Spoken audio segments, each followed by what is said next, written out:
Just after the program started, a delegate collapsed and now there was a scuffle on the stage. The question is, what happens next? As we take in some of what's taking place inside the venue, there you can see the Speaker of the National Assembly present. We're keeping a close eye on President Cyril Ramaphosa's keynote address, which is coming up, I imagine, after this particular item of the program. But we just want to break away from that for a short while and take you outside of the venue. That's where it seems scores of protesters have gathered and have taken umbrage, of course, with what is taking place inside the main venue. It's where we find our Natasha Piri, who is standing by for a sense of what's taking place there and what the sentiments of these protesters are. Natasha, I'm hoping you're able to hear us. Take us through what you've heard so far.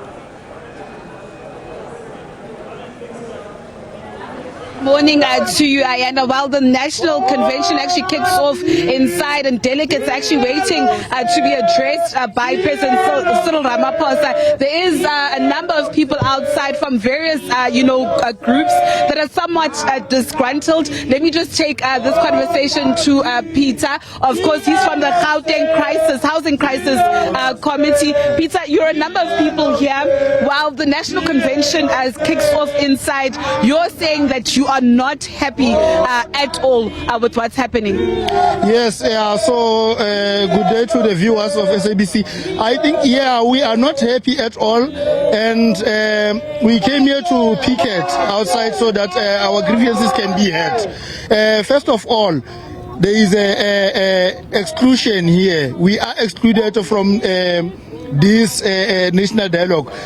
Exclusion is from the setup, the way they set up the dialogue itself. We think that the dialogue should represent the people from the ground. We can't be told that, no, everyone was supposed to register. You register for what? That you don't understand. Because as we come here, our suspicion is that already ANC or the officials, they have already set up the standard that they want the outcomes of the dialogue, how it should be. They say it's going to be 9 months. They're going to all the wards. However, we believe that the majority, which are black people in South Africa, majority and the indigenous people, they must set up that the dialogue, and that's where we will talk about the issue of high level of unemployment, the issues of the water crisis, the issues of housing itself. So that is why we are here today to picket. And according to my understanding, when we've been engaging with the preparatory task team leading up to this, there were some, sectors or structures that were actually, put in place in various communities. So I just want to know from you, were you not part of that process? Did you actually find out about that process? No, not at all. This the national dialogue, we found out about national dialogue on the media, and even on some groupings that they will want to co-opt us through the national dialogue, where they are saying, no, we must take part in this national dialogue. However, we said no. At the end, because it happens in our name, we will take part. But taking our part, to take part in something doesn't mean that you need to be inside.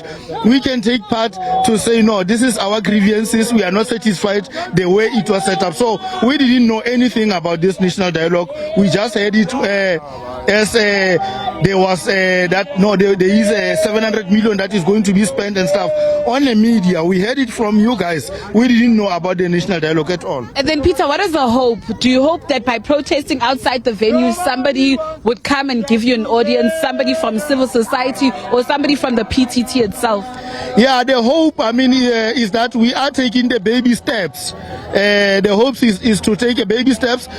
As we are here to picket, but we are already also organizing different communities, various communities, people who are unemployed, as I already talked about them, people who are homeless, people who don't have houses, and all those crises that we are facing in South Africa. We are saying people must now wake up. We must have the constituency assembly, because that's what we are calling for, constituency assembly, because we don't want to take things from face value. Our biggest problem, our biggest nightmare in South Africa is the constitution itself that is excluding the black people. Black people are not anywhere in the constitution. It keeps on protecting the rich and the thieves. because the high level of corruption and the leadership crisis, we know it doesn't just come from nowhere. It comes out of the corruption. I mean, the question of the palapala, we can name them, all those things. We can see that the law is working for certain people, but for the poor, it is not working. It's working in favor of certain people. So this is why we are here, but we are saying we will never get tired. We will fight. We will fight and mobilize and organize until our land is back, because what we want is the ownership of means of production and our land to come back to the indigenous people and the majority of the people, unlike the tiny people, which is our minority settlers who are owning us. When we talk about the bosses, we talk about white people. When we talk about poor people, informal settlement, hunger, we are talking about black people who are indigenous people. So we are saying we are tired. We can't say we need a change, but the change, it comes with those who engineered the very same problem. 30 years down the line, we are still on the same problem, and which it was done by specifically ANC. ANC, it was a problem to the black people. I mean, we see them always, the leaders of ANC, all of them, they must be investigated. When we talk about the crisis of leadership, when we talk about corruption, when we talk about the thugs, we are talking about those people. We don't even care much about those on top that we talk about, Abu Rupert and Oppenheimers. Those, we know that they are settlers. But the biggest problem is those who lied to say they will represent us in a democratic dispensation in 1994, only to find out they were lying, because today I wouldn't be standing here talking to you if ANC was in power. So we know that they are not in power, but they are co-opted. You talk about critical issues here, issues of land, poverty, unemployment, and these issues that you are raising are some of the themes, that are to be discussed today amongst those, who are actually, inside Peter. After this convention, there will be some sectorial meetings that will happen in all the 4,468 wards of South Africa. As the Gauteng Crisis Committee, will you be making your inputs in that, so that by the time the second convention comes, perhaps you could actually participate in that process? Yeah, definitely. I mean, we will definitely take part in those. However, as we know how the politicians works, I mean, politics is about power. So what will happen, I can tell you now, is that when we go to the branches, definitely the elites, they're going to organize themselves as the groupings that when we go to put our grievances or our views, they won't be taken. But so how can you, as Peter from Gauteng, ensure that your inputs are then heard? How can you ensure that this really is a citizens-led, project?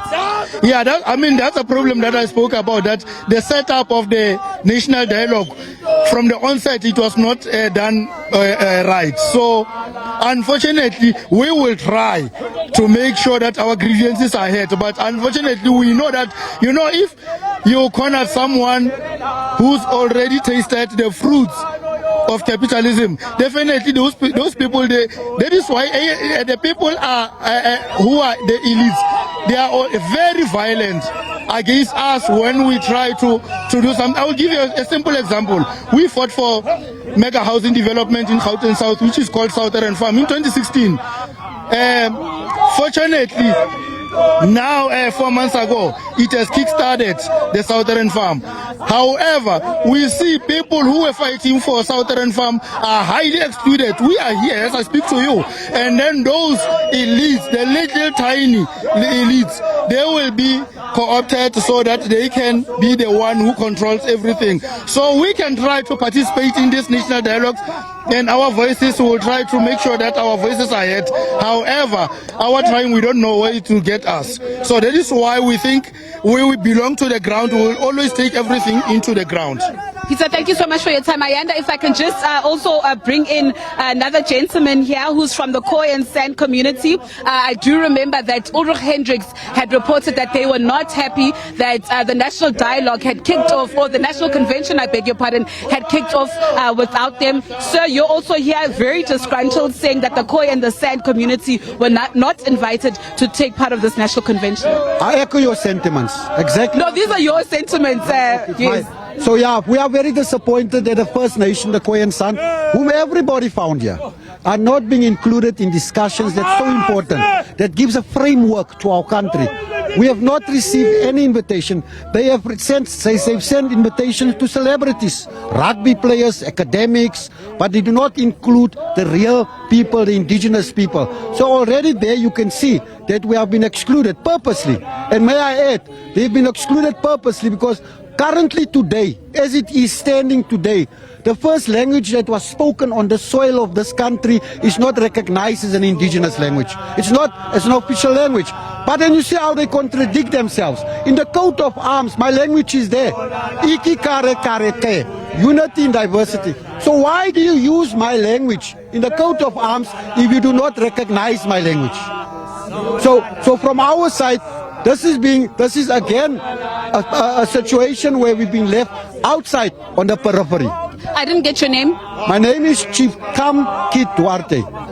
Chief, thank you so much for your time. Of course, we will be engaging with you later on throughout the course of the day. And you've heard it there from Chief Duarte, you've heard it there from Peter from the Gauteng Crisis Committee, saying that they were not invited, to the National Convention.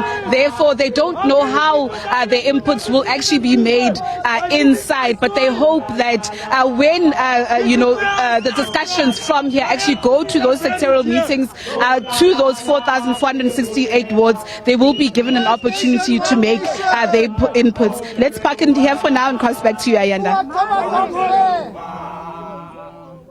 All right, Natasha Piri, thanks very much indeed. Just outside the venue here at UNISA's main campus, where about a handful of protesters have gathered, of course, taking umbrage with what's taking place inside.